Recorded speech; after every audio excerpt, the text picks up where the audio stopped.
morning in Washington, D.C., and good evening in Taiwan and on the Western Pacific. Thank you all around the world, whatever your time zone, for joining this session.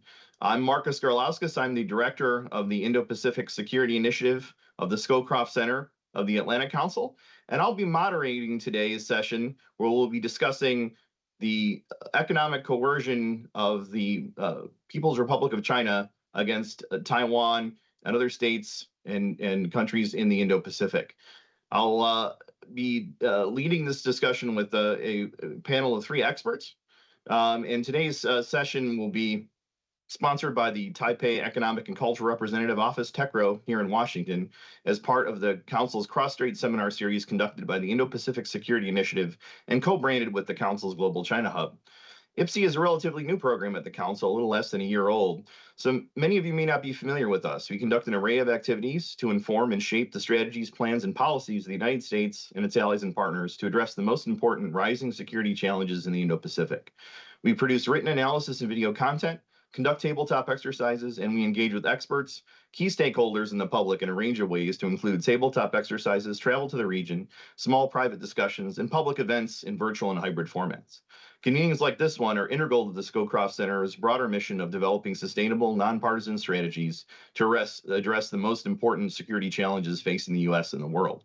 The center honors Brent Scowcroft's legacy of service and embodies his ethos of nonpartisan commitment to the cause of security, support for U.S. leadership and cooperation with allies and partners, and dedication to the mentorship of the next generation of leaders.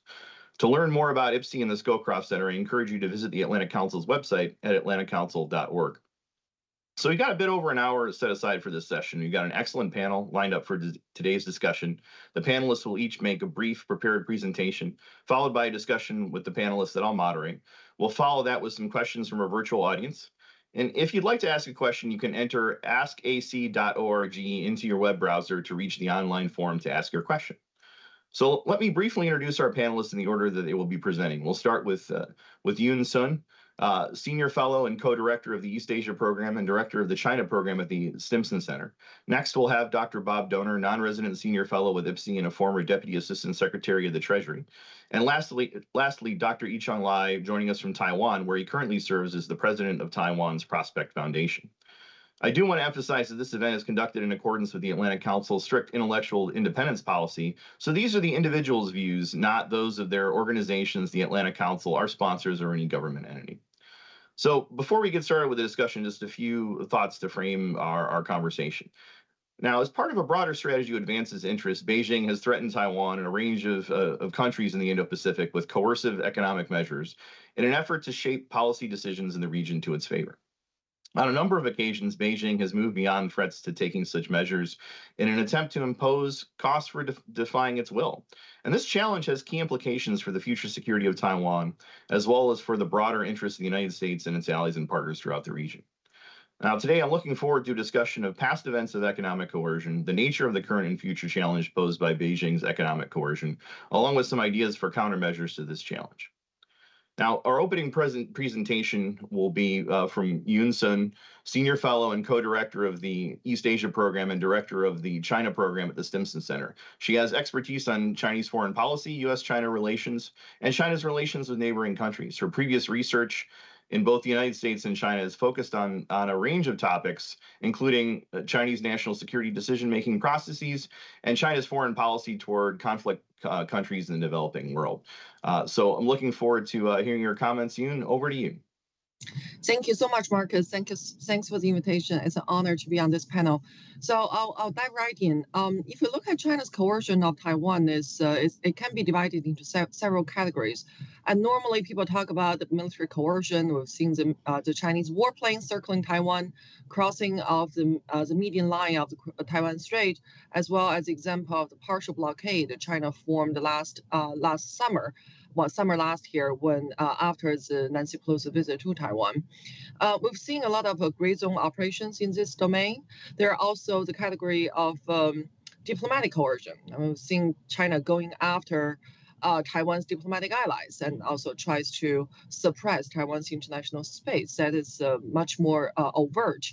The other category, which is economic coercion, may be less overt compared to diplomatic and military coercion, but it could have significant impact on the specific industries and specific fields in Taiwan.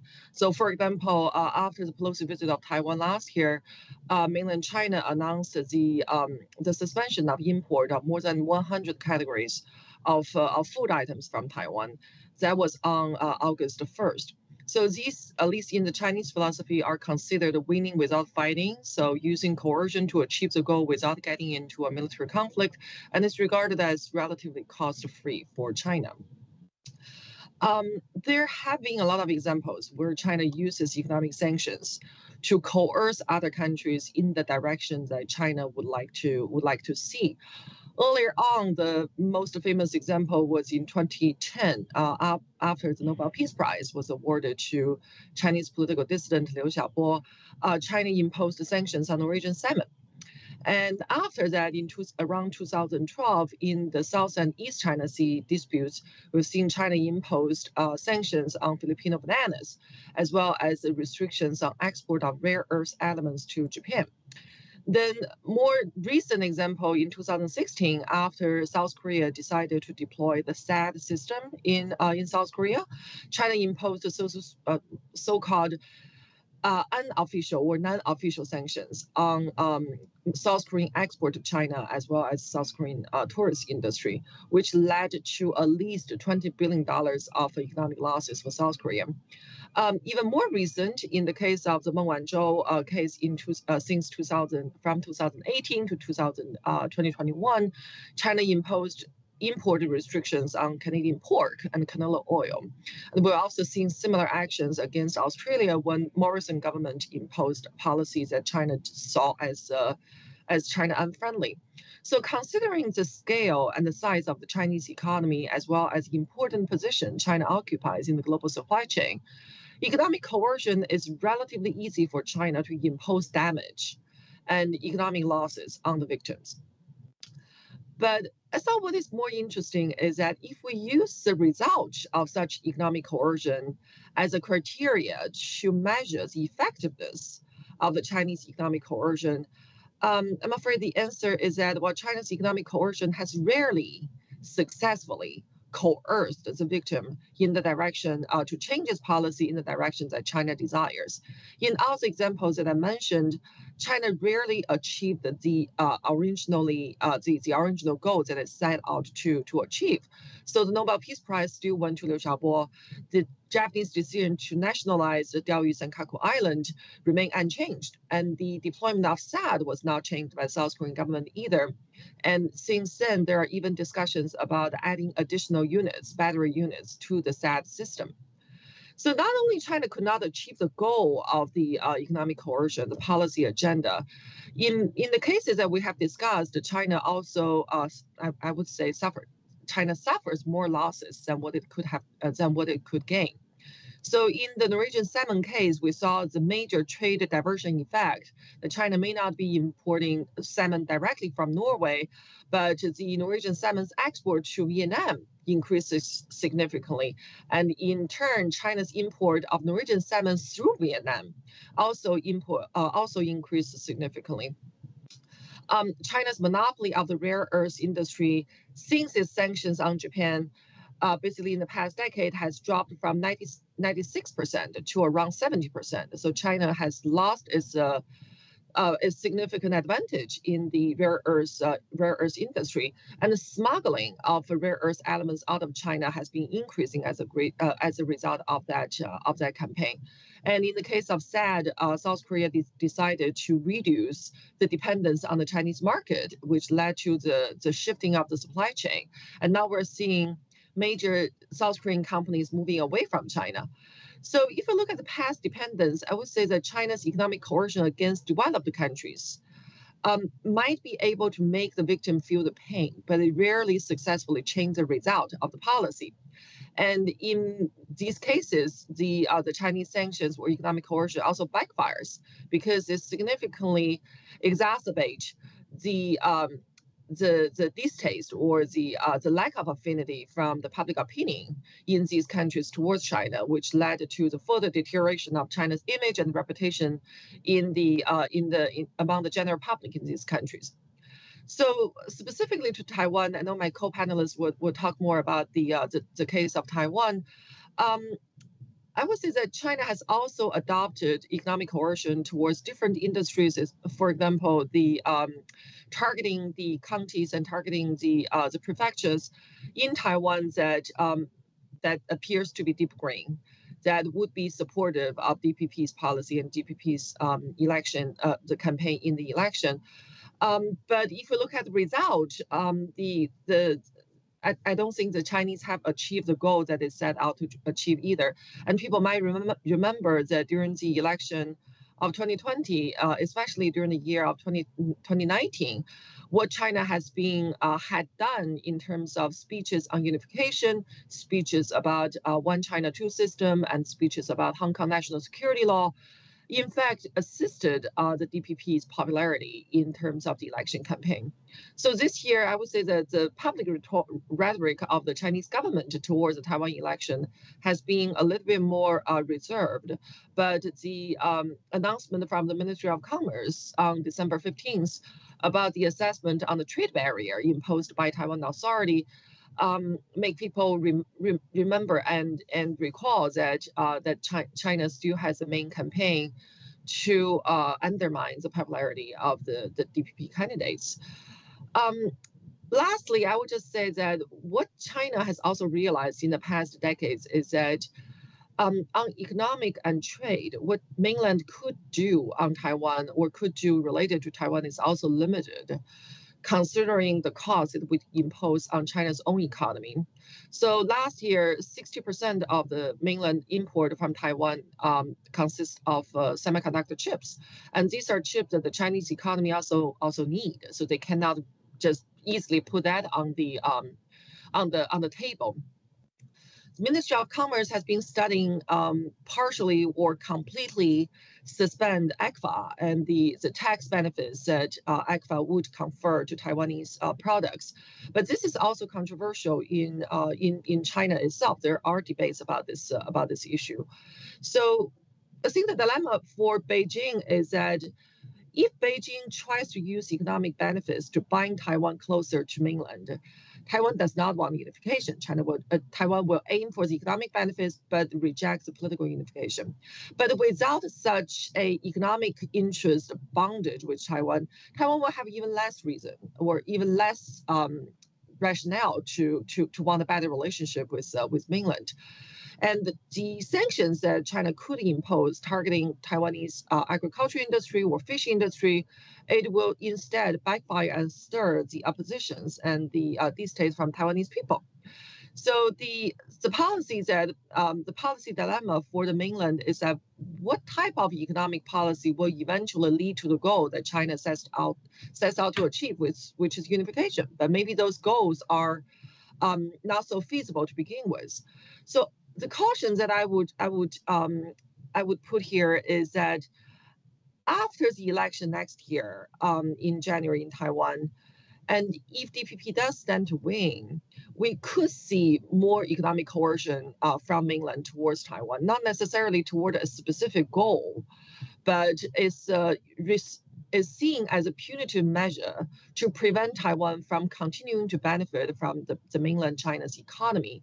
And that could be a more possible scenario for Taiwan to consider coming to the election. But the current measures that mainland is imposing to so-called interfere with the Taiwanese election, that should not be as successful as the mainland would like to be. And I think mainland also realize that.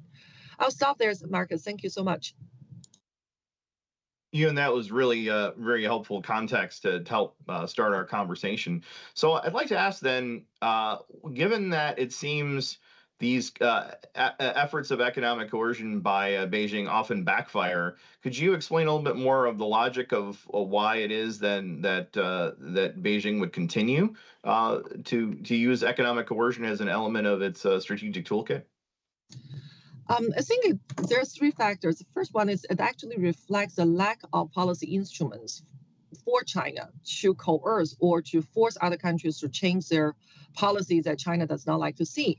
So the economic coercion may not be effective in terms of changing the policy, but at least it shows China's attitude, and there is a domestic element to it that Beijing will show its domestic public that yes, we're acting resolutely and we're acting decisively, and the perpetrators are being punished. So there is a domestic element to that as well. In some cases, I think the Chinese are also aiming for the future deterrence effect, basically a warning message. And I think this is particularly true in the case of South Korea, because the Chinese sanctions after the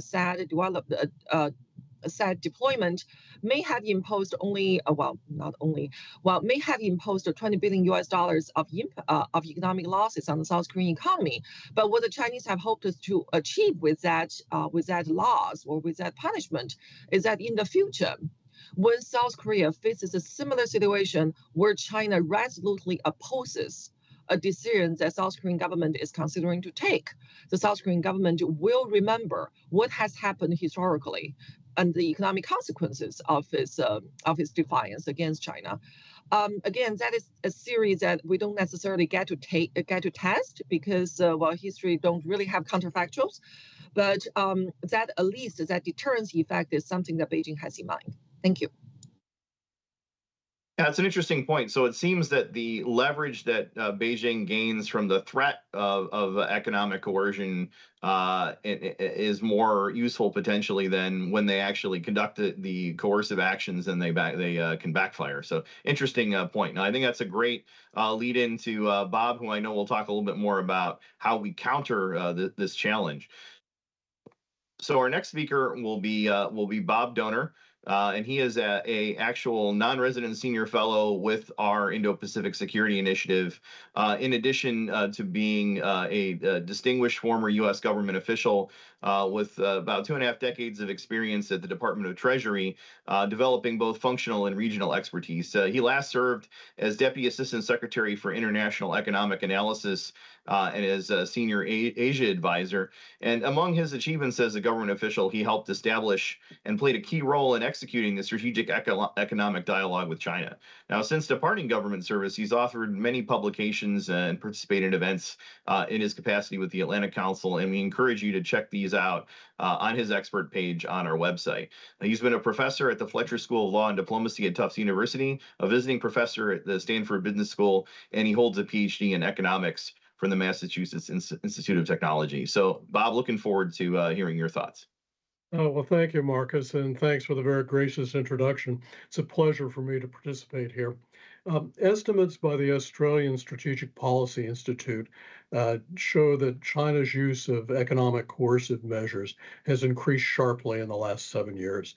Yoon Soon went through many of the motives to punish actions that touch on China's interests or actions that insult China, but also to try to either reverse those actions or to get the target and others to conform to China's wishes in the future. That's a very difficult thing to test because it's unobservable. It's not clear how effective China is at that. I think in the United States, the most prevalent worry is that China will take actions to cut off critical supplies of products exported from China. Now, there have been some Chinese actions that have restricted exports. The exports of rare earth in 2010, and more recently, gallium, germanium, and graphite inputs used in the semiconductor industry. But for the most part, China's actions have been to cut off access to the Chinese domestic market or cut off the flow of spending by Chinese tourists overseas. Yoon Soon gave many examples: Taiwan fruit and fish, Philippine bananas, Norwegian salmon, Canadian canola oil, Australian coal, and the spending by Chinese tourists in Korea after the THAAD deployment. Most often, the targets of Chinese coercive actions are relatively small countries or entities. Japan is the obvious exception. The kind of sanctions that China employs are generally sectors where the target is very heavily reliant on the Chinese market, but in turn, China is not very heavily reliant on the target for the supply of those products. So a good example is that China limited the imports of Australian coal, but not the imports of Australian iron ore. Uh, China often chooses sectors where the producers are politically influential. The sanctions against agricultural producers concentrated in the south of Taiwan, where the ruling DPP was particularly strong, is a good example. And China's actions are often ambiguous and deniable. Uh, the use of health and safety inspections, regulatory and administrative violations, or licenses that are not granted. And as Yun Sun pointed out, for the most part, Chinese economic sanctions have not been successful, at least not successful in changing the actions of the target country. But this is not really surprising. It's in line with the results of economic sanctions generally. Um, and the reasons for this is that economies adjust rapidly to sanctions, to other reversals. Governments and firms in particular turn out to be very resourceful in dealing with cutoffs or restrictions. And also, it's true because politics trumps economics here. Economic sanctions unify the target and bring forth a patriotic response, a sort of response of, we will not bow to foreign economic blackmail. There's an important lesson here for countering economic sanctions, and that's to make the threats public and cast them in political and sovereignty terms. At the same time, coercive measures, China's coercive measures, can have substantial costs. $20 billion in the case of the THAAD deployment in Korea, over $1 billion in lost sales of salmon from Norway in 2012. So let me talk about how governments should respond. I've mentioned one response already: make the threats public and cast them in political and sovereignty terms. The second response is to prepare for coercive actions, to measure and highlight your vulnerabilities, and to get the bureaucratic mechanisms lined up so that you can respond to sanctions once they occur. And in particular, where it's possible, work with other countries to craft joint responses and mutual support measures. Now, most thinking has gone into how countries should respond to Chinese export restrictions through stockpiles, alternative suppliers, moving supply chains out of China. What we really need are ways to respond to China's cutting off of the access to its domestic market. So let me go through several possibilities. Retaliation is one possibility, and the EU's anti-coercion instrument allows for restrictions on EU exports or EU imports of products from a sanctioning country. The problem with retaliation is that the size of the countries, the size of the entities tends to be unbalanced in Chinese economic coercion. So it's really only the United States, the EU, possibly Japan that could mount a meaningful retaliatory response. A second approach is to compensate the victim or the affected sectors. Taiwan did this, and Korea did that as well with the THAAD deployment. Here, it's kind of a tricky issue. There's an element of moral hazard. You don't want to insulate the domestic economic agents from the risks of relying on the Chinese market. So compensation, if it takes place, should be partial and ideally directed towards identifying alternative markets or alternative trade channels. And alternative sales channels, I think, is a better response in the case of coercive actions. Japan purchased what they termed as freedom pineapples from Taiwan when their export was blocked to China. The US government other governments could use their procurement mechanism to give preferences or pick up supplies of sanctioned products from allied countries. And possibly the Foreign Commercial Service could also help provide alternative sales channels in the event of a sanction. In addition, there might be some responsibility laid on countries whose firms backfill, who supply the lost sales to China, to provide supporting purchases from the target country. But I think the best approach is likely to be an asymmetric approach, which involves responses that help increase allied solidarity, involve the target entity in security cooperation, for instance, in investment screening, either inward or outward, involve them in economic arrangements, and also block or discriminate China's entry into free trade areas like the CPTPP and others like that. As long as China continues to grow at a rate faster than the rest of the world, the economic gravity of China's markets will continue to increase. So I don't think sanctions are going to go away, but we need better mechanisms to respond to them.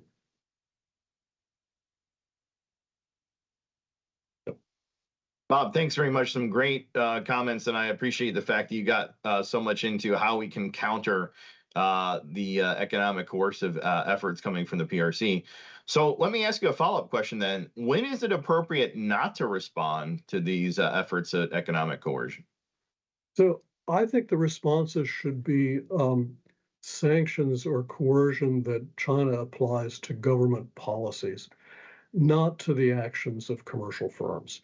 So if an assistant coach, NBA coach, supports Hong Kong freedom, or if a filmmaker includes an apparent Taiwanese flag emblem on Tom Cruise's jacket in a film, those should not be compensated or reacted to by governments. Firms know the risks of dealing with China, dealing with the Chinese market.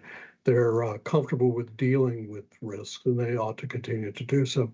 The other case, I think, when countries should not respond is one that Yoon mentioned, and that is governments generally, including the Chinese government, often come under great pressure to act, to do something when an event occurs that affects national interests. And economic sanctions provide an action that's short of conflict. The military types refer to as something left of boom, that provides a way to respond. Good example is when Nancy Pelosi was on her way to China. There were voices in the Chinese domestic internet and chat rooms arguing that China should shoot the plane out of the sky. And the economic sanctions imposed on Taiwan were a much less costly, much less risky, much more conservative measure that the Chinese took. They ought to have the ability to do that just as we have that ability. So, Bob, if I can ask for a little clarification going back to the first one, and so can you unpack your logic a little bit more? I admit I was a little bit surprised to hear the first answer about not responding when there's individuals or firms that are targeted. Doesn't this potentially put the PRC in a situation to be able to shape international narratives if they can silence voices that might criticize or upset them through targeting individuals and private entities with these coercive measures? Could you unpack your logic a little bit more there, Bob? Thanks. So I mean, I don't think we should absorb commercial firm risk or insulate firms from the risks of dealing with the Chinese market.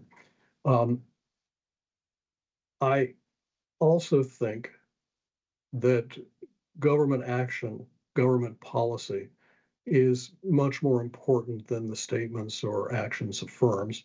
And it may reflect my background. I used to firms making extensive efforts to I'm trying to look for a more diplomatic term than suck up to China, to uh, to overly compliment and accommodate China.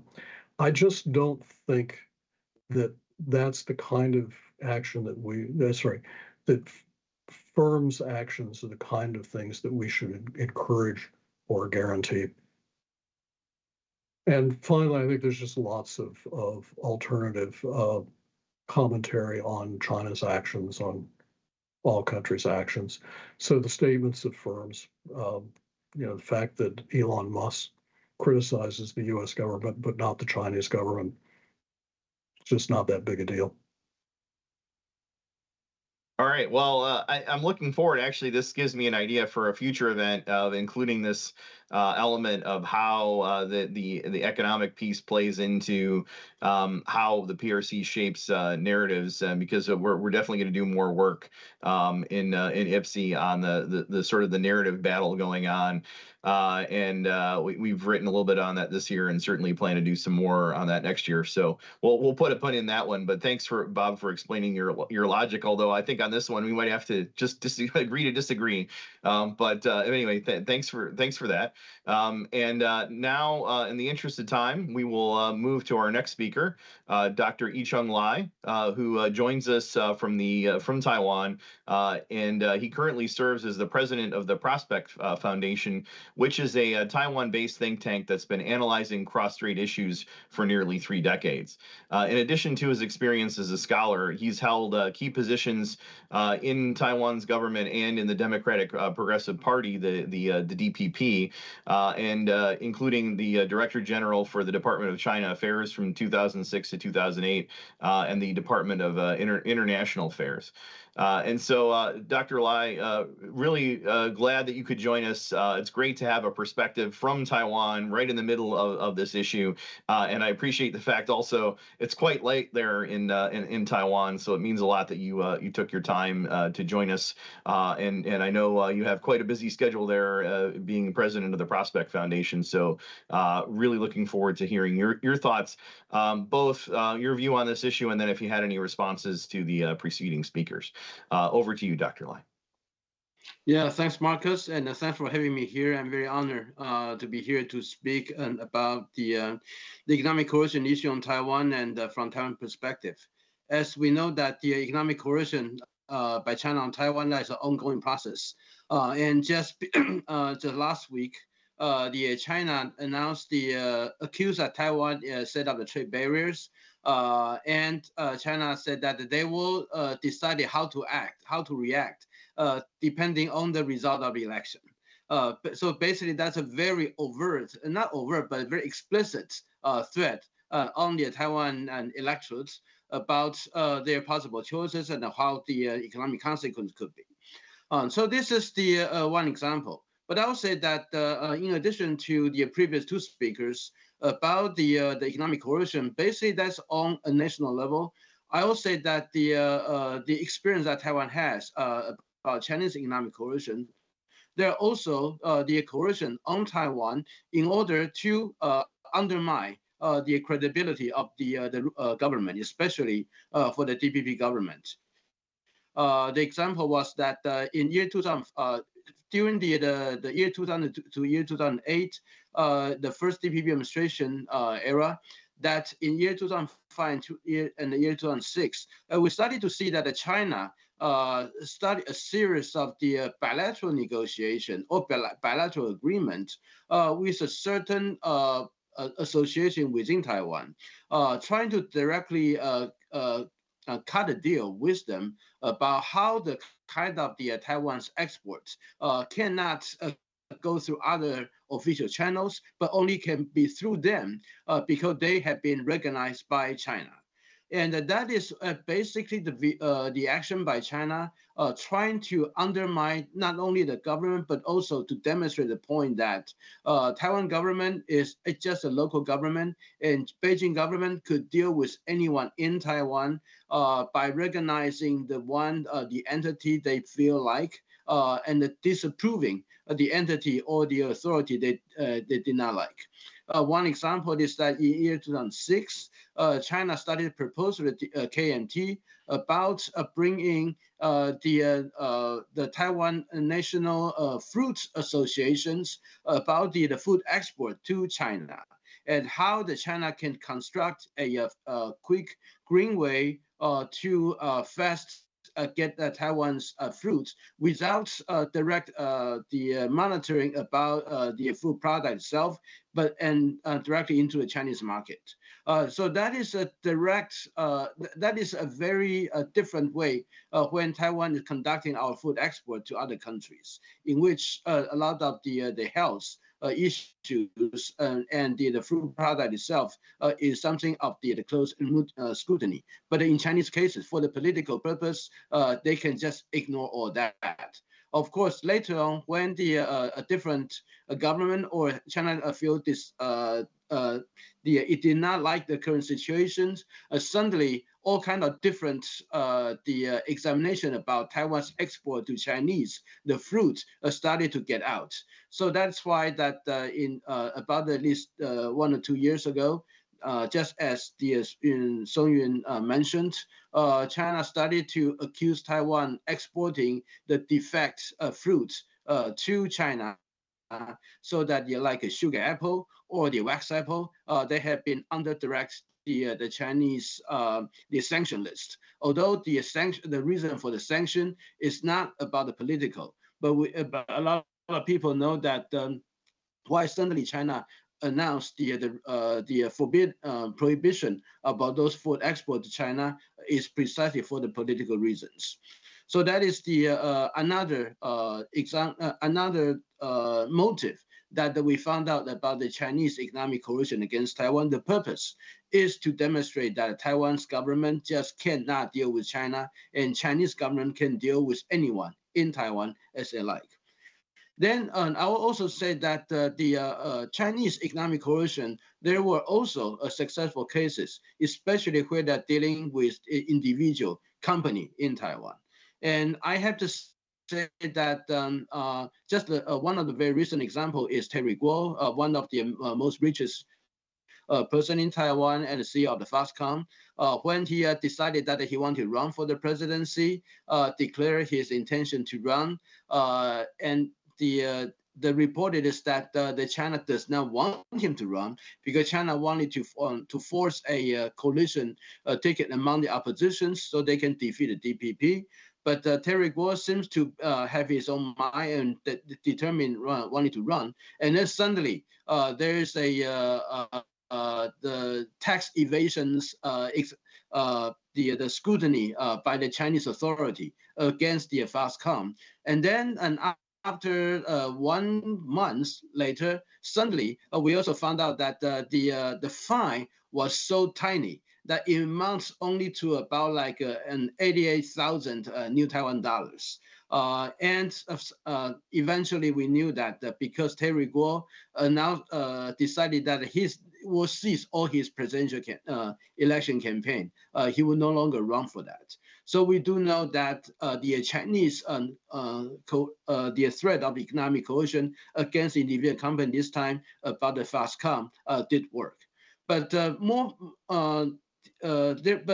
this economic coercion against individual company did not start in year 2013 or 14 after Xi Jinping.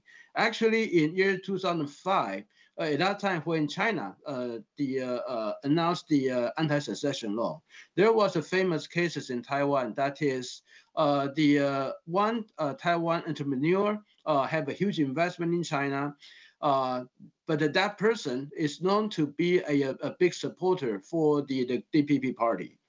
But just right at the eve of the Chinese passage of the anti-secession law, that entrepreneur suddenly came out in public and said that he's endorsed the Chinese anti-secession law. And it came out that there were not just about economic threat against that entrepreneur, his investment in China, but actually, according to what we knew from that entrepreneur, his private message, is that his employee in China has been threatened to be killed or put in jail and killed, so that if he did not do those things in order to please the Communist Party authority, then his employee there, the life will be in danger. So if you can say that this is in either economic coercion or basically there's criminal, certain criminal charges against the Taiwan Intermediate Economic Entity in China, but for whatever reasons that the China succeeded in having one of the Taiwan major entrepreneurs publicly endorsing the anti-secession law at that time to undermine the government an effort to rally the society against that measure. So back to the earlier speakers' cases, we also noticed that the Chinese action on the individual Taiwan's entrepreneur for the political purposes. Sometimes and many times it was more successful than what China wanted to do on economic coercion against the whole Taiwan. Because individual company, especially in Taiwan cases, they do not have the kind of the wherewithal to resist about the against the Communist Party's its own pressure.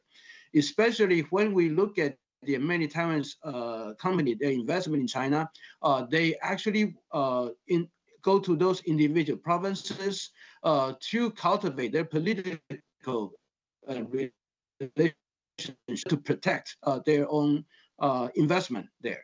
But that political relationship, many times it actually venture into a very gray area.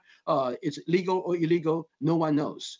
And that make those companies easily to subjugate it to all kind of criminal charges against them. And if should the Communist Party choose not to use those criminal charges against those companies, the Communist Party can always resort to whether they will their product will be sold to be able to sell to the domestic market in China, or suddenly the tariff will just go sky high for that specific individual company, and or if China can through all the executive the procedures to slow down the approval process for those individual products that sell there, so that it is those Chinese economic coercion against individual company, especially for the company that probably have a bigger social impact and a bigger social credibility among the Taiwan societies, that will make it become a serious issue in Taiwan, because we do know that coercion are always connected with their political purposes. And that also basically means that for Taiwan, those individual companies, they're been threatened and coerced. We just cannot take it. Those are the individual company, their own decision. So the honest, it will be on them. We cannot do that. And so that probably the take from Taiwan about the perception about those will be a little bit different from basically the people in the country that live through the free market and the individualism, the principles. But in Taiwan, that could be a very big social controversy that the government needs to take care of. So I think that I will just randomly talk about those individual cases, but I think that in Taiwan, the discussions about how to face the Chinese economic coercions, usually we talk about how we need to work with other nations in order to face the possible consequences.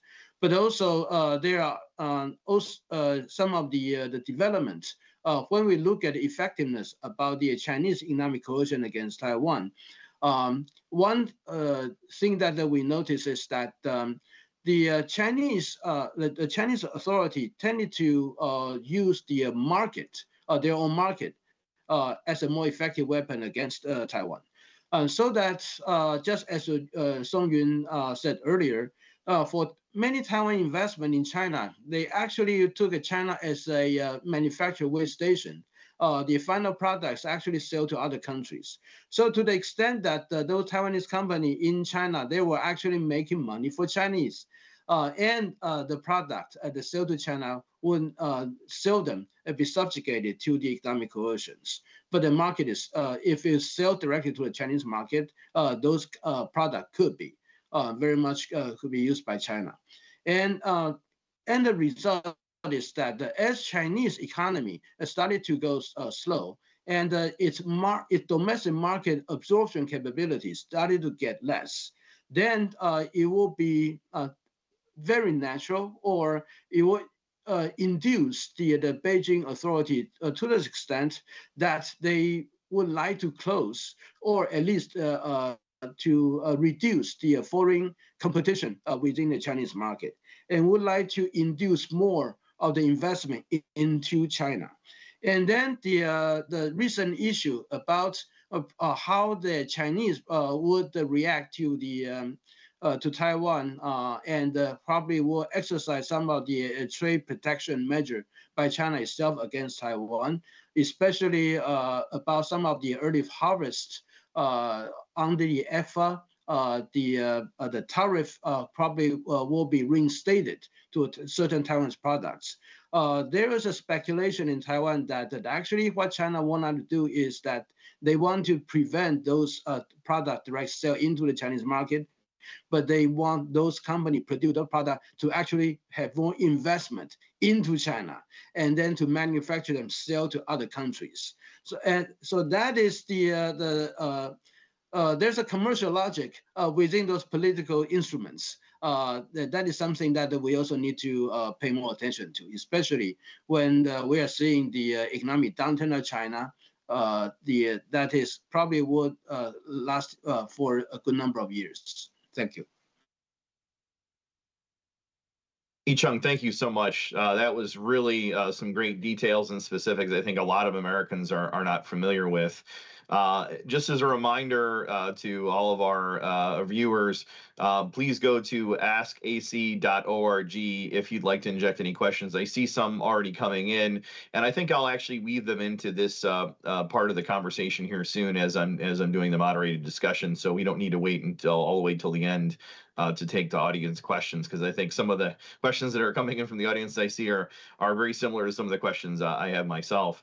But Dr. Li, I did want to ask one follow-up to what you had to say. So you've provided a lot of description of some of the detailed aspects of how PRC economic coercion is affecting the domestic political discourse and dynamics in Taiwan, and some pretty troubling specifics on some of the things that the PRC has been up to in this space.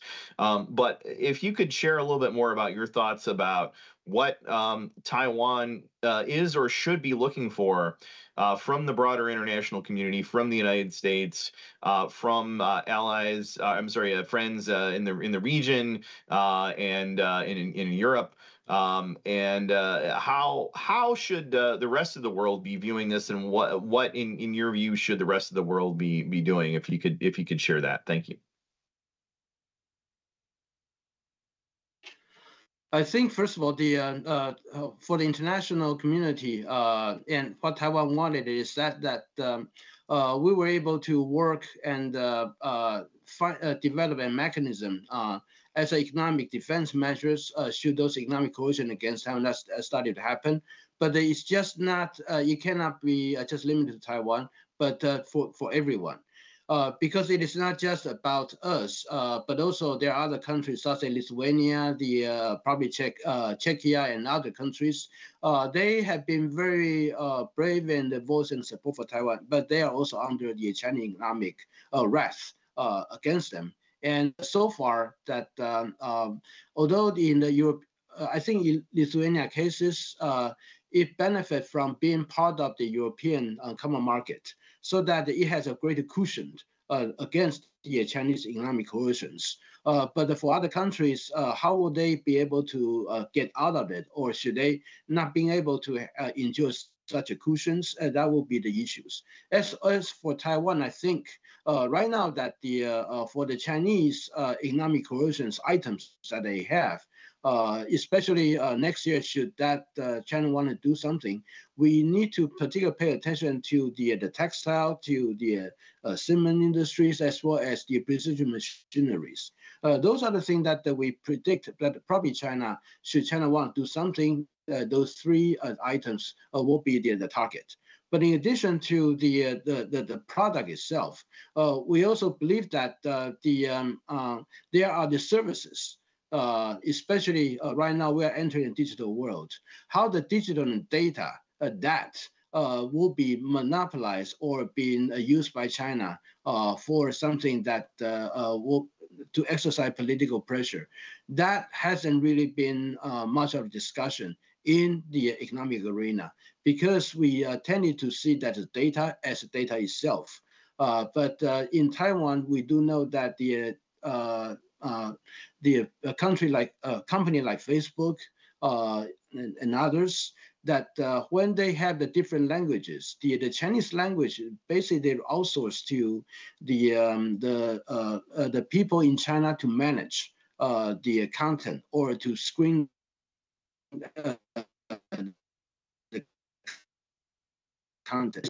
Those content has been severely under the Communist Party's influence. That a lot of issues, the content that go against the Communist Party's principles will not be seen, including the things in Taiwan. If the economic the benefit came from those data, so those economic part of it will also be constitute as part of economic coercion, in my view. So that also needs to be discussed and debated.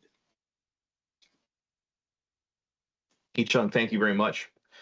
So I'd actually like to go now, as we get into the broader discussion here, go back to Bob on this similar question. Any response to what Ichang had to say? And particularly, I'd like to pull a bit at the fact that there certainly are, it sounds like, individuals and companies and sectors within Taiwan specifically that are being targeted to achieve internal effects within Taiwan and its political system. And so is this sort of an exception to what you were talking about, Bob, about not responding to targeting of individuals and companies, or what do you think?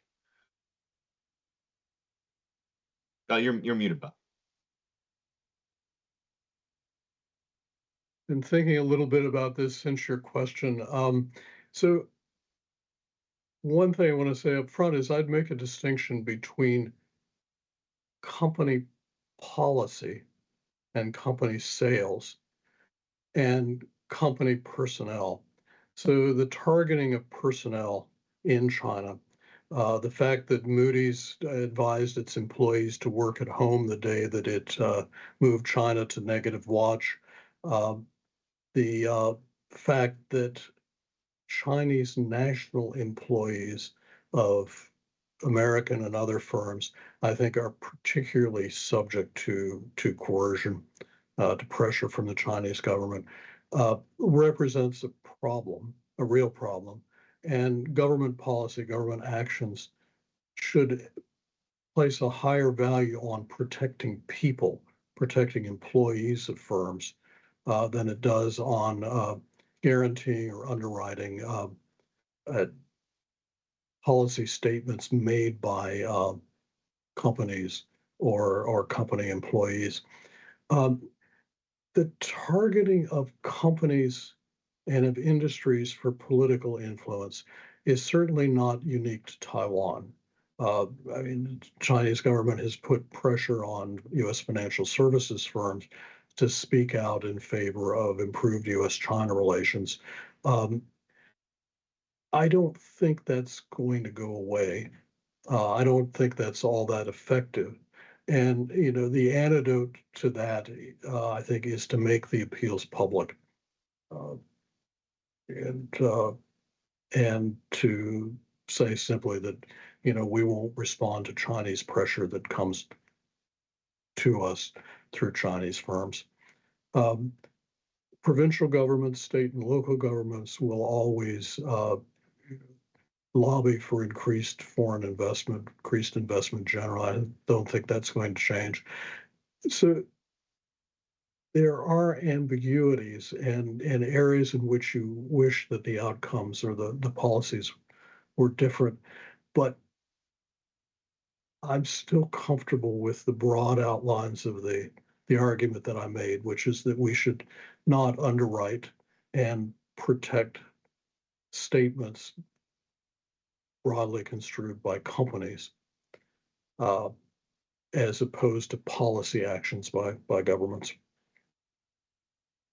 Well, and one of the recurring themes I'm getting out of your points, Bob, too, is that a lot of this, the countermeasure is actually in the information space by highlighting what Beijing is trying to do. That helps undermine the effectiveness of this approach, either to generate solidarity or just in general to show how essentially transparent the leverage is that Beijing is trying to exercise. Now, there was something else that came up in Dr. Li's comments. Ichang, I appreciate you linking this to some other aspects of PRC coercion. So it kind of takes this full circle. So I'd like to go back to Yoon and ask you for your thoughts on what Ichang had to say about some of these actions that are not quite economic, coercion, but kind of blur the line when you're talking about, legal actions against individuals, and companies that have, of course, economic effects and that are sort of tied in, but are not, strictly speaking, purely in the economic space. Is this something that we should expect to see more of? Can you say how it fits into the overall pattern here? I'd appreciate it. Interested in your thoughts. Thank you, Marcus. And I think that's a very interesting observation, the distinction between Chinese activity or Chinese actions against governments and Chinese actions against companies and individuals. I think the case of Terry Guo, after he announced his presidential candidacy or his interest in running in the campaign, the Chinese announced the counter announcement that many have defined it as such, that China is going to launch investigations against Foxconn, I believe, in Henan and Guangdong province. That was seen as a Chinese reaction to it. And I would be curious to see what has come out of that investigation. Well, Terry Guo has withdrawn, but we know that his decision is not just purely based on the commercial consideration for the company itself. There are also other considerations like the solidarity among KMT, the pressures that he has received, and also the lack of prospect for him to win in that election. So I don't think it's just one single factor that China's investigation of Foxconn has led to his decision in the end to drop out of the election. And we've also seen the drama evolving within the KMT among the different parties, especially in the negotiation with Ko-wen-je. So coming back to the issue of the Chinese actions against individual companies, I absolutely agree with Bob. I think this is something that we probably will see more of, but we're also probably not going to see the direct impact in terms of changing our policy on the government's part. So there's a punishment element to this decision or to this campaign by Beijing, which is to punish individual companies that they see have perpetrated or have endangered the Chinese national interest. And we've seen this in the case of, I would say, in terms of U.S. companies. We've seen this, for example, against NBA, when NBA managers made comments that China did not like to see. The Chinese government decided to stop broadcasting NBA games in China. Of course, the Chinese basketball fans are not particularly pleased with that decision. And there is a little bit of public outcry in China against it. But I assume that this type of behaviors will continue and potentially will escalate, because after all, Beijing's activities against or such economic coercion against U.S. government is unlikely to achieve the goals that it wishes to achieve. But on individual companies, we are able to see a more coercive effect or successful effect of the Chinese government behavior.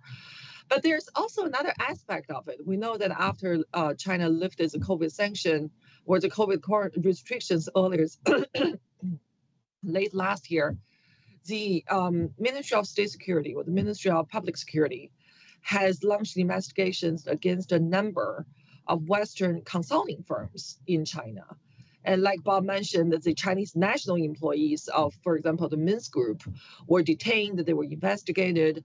And the impact of that, I think the Chinese have come to realize, is that the chilling effect that it sends across the board against American and Western businesses, not only in the consulting industry, but also in other industries, are tremendous.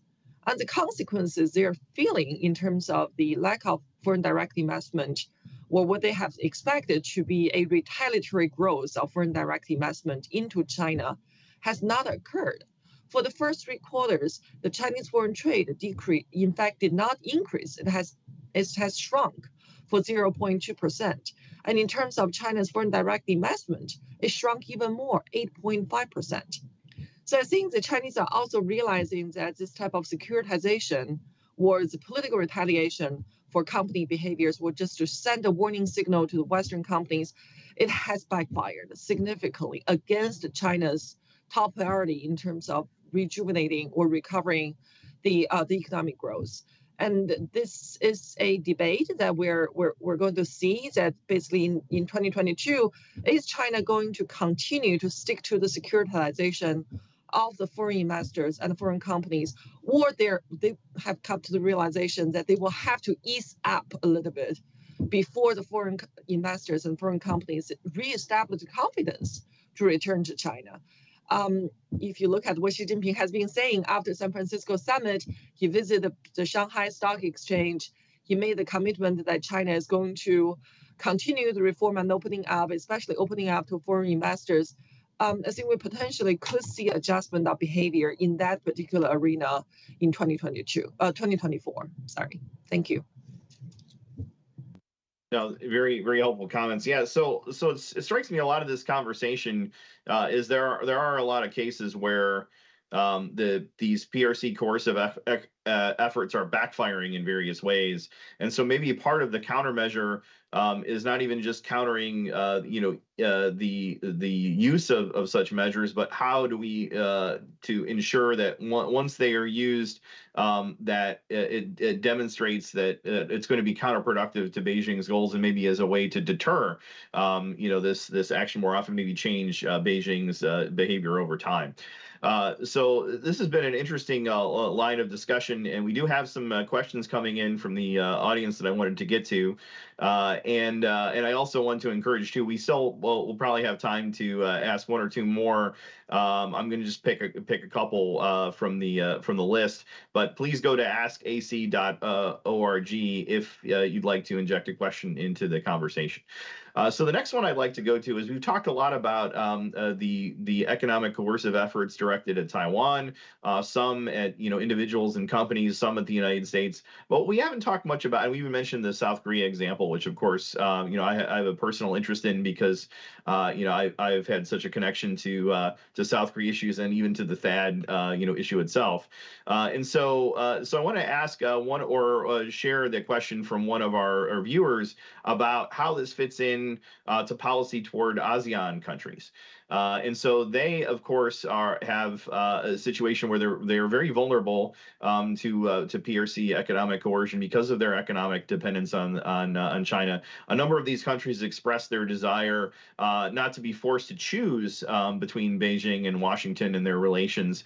And so, how does this fit in with U.S. policy toward these countries? How can we avoid basically creating this situation where the actual or perceived vulnerability of these countries to PRC economic coercion makes them reluctant to position themselves where they'll be vulnerable by getting too close with the United States, or maybe that even U.S. efforts could inadvertently sort of drive them more to tuck up under the PRC because of this concern about the economic relationship. So I'll go to you first, Bob, since I know you've thought a lot about U.S. Trade policy and policy in general connection to the economic factor in East Asia. So please go ahead. Well, I mean, the first response is easy to say and hard to do. The United States should join TPP, and China should be kept out for a variety of reasons. I think the United States should frame its policy in terms of cooperative measures, not forcing explicit public choices between China and the United States, but policies of non-coercion, national security, resilient supply chains, and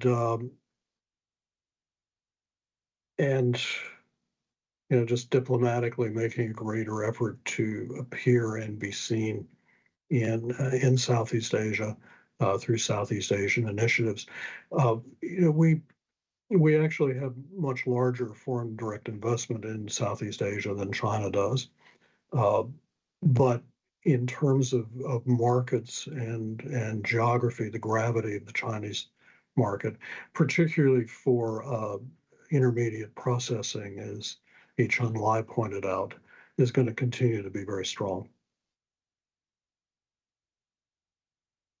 Yeah, Yoon, same question. What are your thoughts on the leverage that the PRC has over ASEAN countries, and how that might be countered by the U.S. or others to prevent that sort of from creating a situation where the PRC can have undue influence over the policies of these countries, or even put the U.S. in a position where it has to be very careful in how it engages to avoid being seen as kind of triggering potentially a PRC reaction against these countries.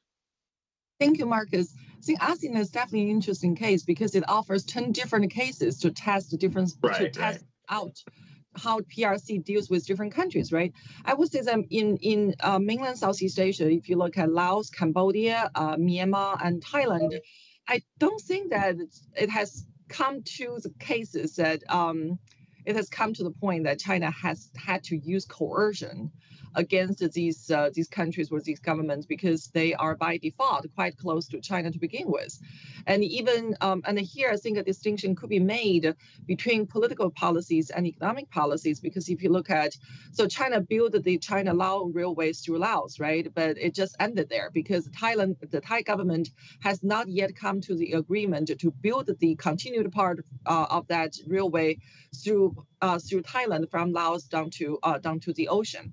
So we haven't seen China taking coercive actions against that economic decision made by the Thai government, although it is something that China would not like to see. In maritime Southeast Asia, that is more interesting. I think the Chinese have demonstrated a little bit more respect to, for example, when Mahathir, after he was elected the leader of Malaysia and decided to suspend the major projects that Chinese had reached with the previous government, we did not see overt economic coercion or political coercion coming out of China against it. And same thing I would argue with Indonesia. But the two countries that are most interesting, offers most texture to deliberate, one is Philippines and the other one is Vietnam, because they're both engaged in South China Sea dispute with China. And if you look at the Chinese reaction to Vietnam, I would actually say that this balancing strategy, balancing U.S. against China, has worked out fairly well for Vietnam. We saw that President Biden was in Hanoi in September, and we saw that Chinese President responded to that visit. Well, it was a reciprocal visit, but he was in Hanoi earlier this month, and he reached, I believe, 37 economic agreements with Vietnam in terms of infrastructure investment, digital cooperation, supply chain cooperation, you name it. So I would actually argue that Vietnam is a pretty successful case to use, some would say balance U.S. and China against each other. But even that, I would say the Vietnamese government has one request from the U.S. government or from the U.S. side, is that, well, if you don't want us to work with China, for example, on this Kunming-Haiphong railway, give us some alternative. Maybe we can get funding from ADB or World Bank, but we need alternative to counter the Chinese financing that is available on the table. Otherwise, we won't have the ability to improve our infrastructure. The most interesting case I think currently is Philippines. After Marcos became the president of Philippines, the first country that he visited was in fact China. But what we're seeing consequently after that visit was escalation of tension within the South China Sea, and the Chinese blame Manila, and Manila says, well, Beijing took the initiative.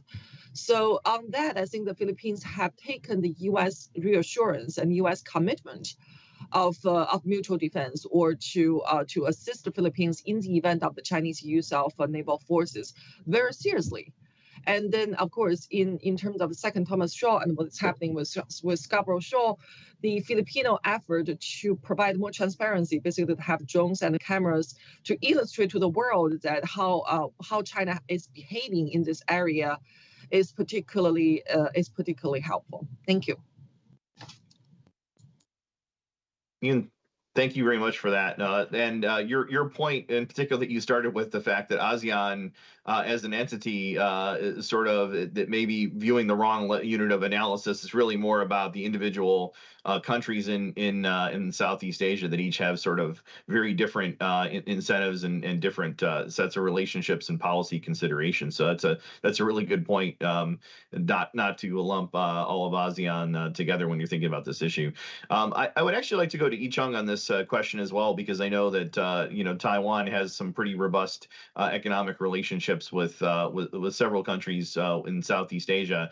And so what's your take, and maybe not even just from the U.S. angle, is of course some of these countries enjoy this very positive relationship economically with Taiwan, but have not attracted, it seems, yet Beijing's ire for doing so.